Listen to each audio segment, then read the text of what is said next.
கரூர் தான்தோன்றிமலை அருள்மிகு ஸ்ரீ முத்துமாரியம்மன் ஆலயத்தில் சுவாமி சேஷ வாகனத்தில் திருவீதி உலா காட்சியளித்தார். கரூர் மாவட்டம் தான்தோன்றிமலை பகுதியில் குடிகொண்டு அருள் பாலித்து வரும் அருள்மிகு ஸ்ரீ முத்துமாரியம்மன் ஸ்ரீ பகவதியம்மன் ஆலயத்தில் பங்குனி மாத திருவிழாவை முன்னிட்டு கடந்த வாரம் கம்பம் போடும் நிகழ்வுடன் நிகழ்ச்சிகள் நடைபெற்று வருகிறது. இந்நிலையில் இன்று முத்துமாரியம்மன் சேஷ வாகனத்தில் திருவீதி உலா காட்சியளித்தார்.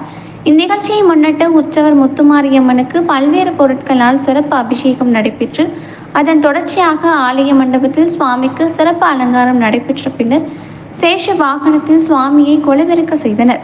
அதைத் தொடர்ந்து மேளதாளங்கள், தாரத்தப்பட்டைகள், வான வேடிக்கையுடன் ஆலயத்திலிருந்து புறப்பட்ட முத்துமாரியம்மன் சேஷ வாகன திருவீதி உலா முக்கிய வீதிகள் வழியாக வலம் வந்த பிறகு மீண்டும் ஆலயம் குடிபுகுந்தது.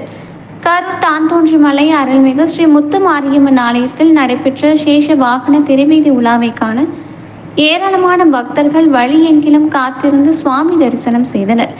நிகழ்ச்சியின் ஏற்பாட்டை ஊர் கொத்துக்காரர் மற்றும் ஊர் பொதுமக்கள் சார்பாக சிறப்பாக செய்திருந்தனர்.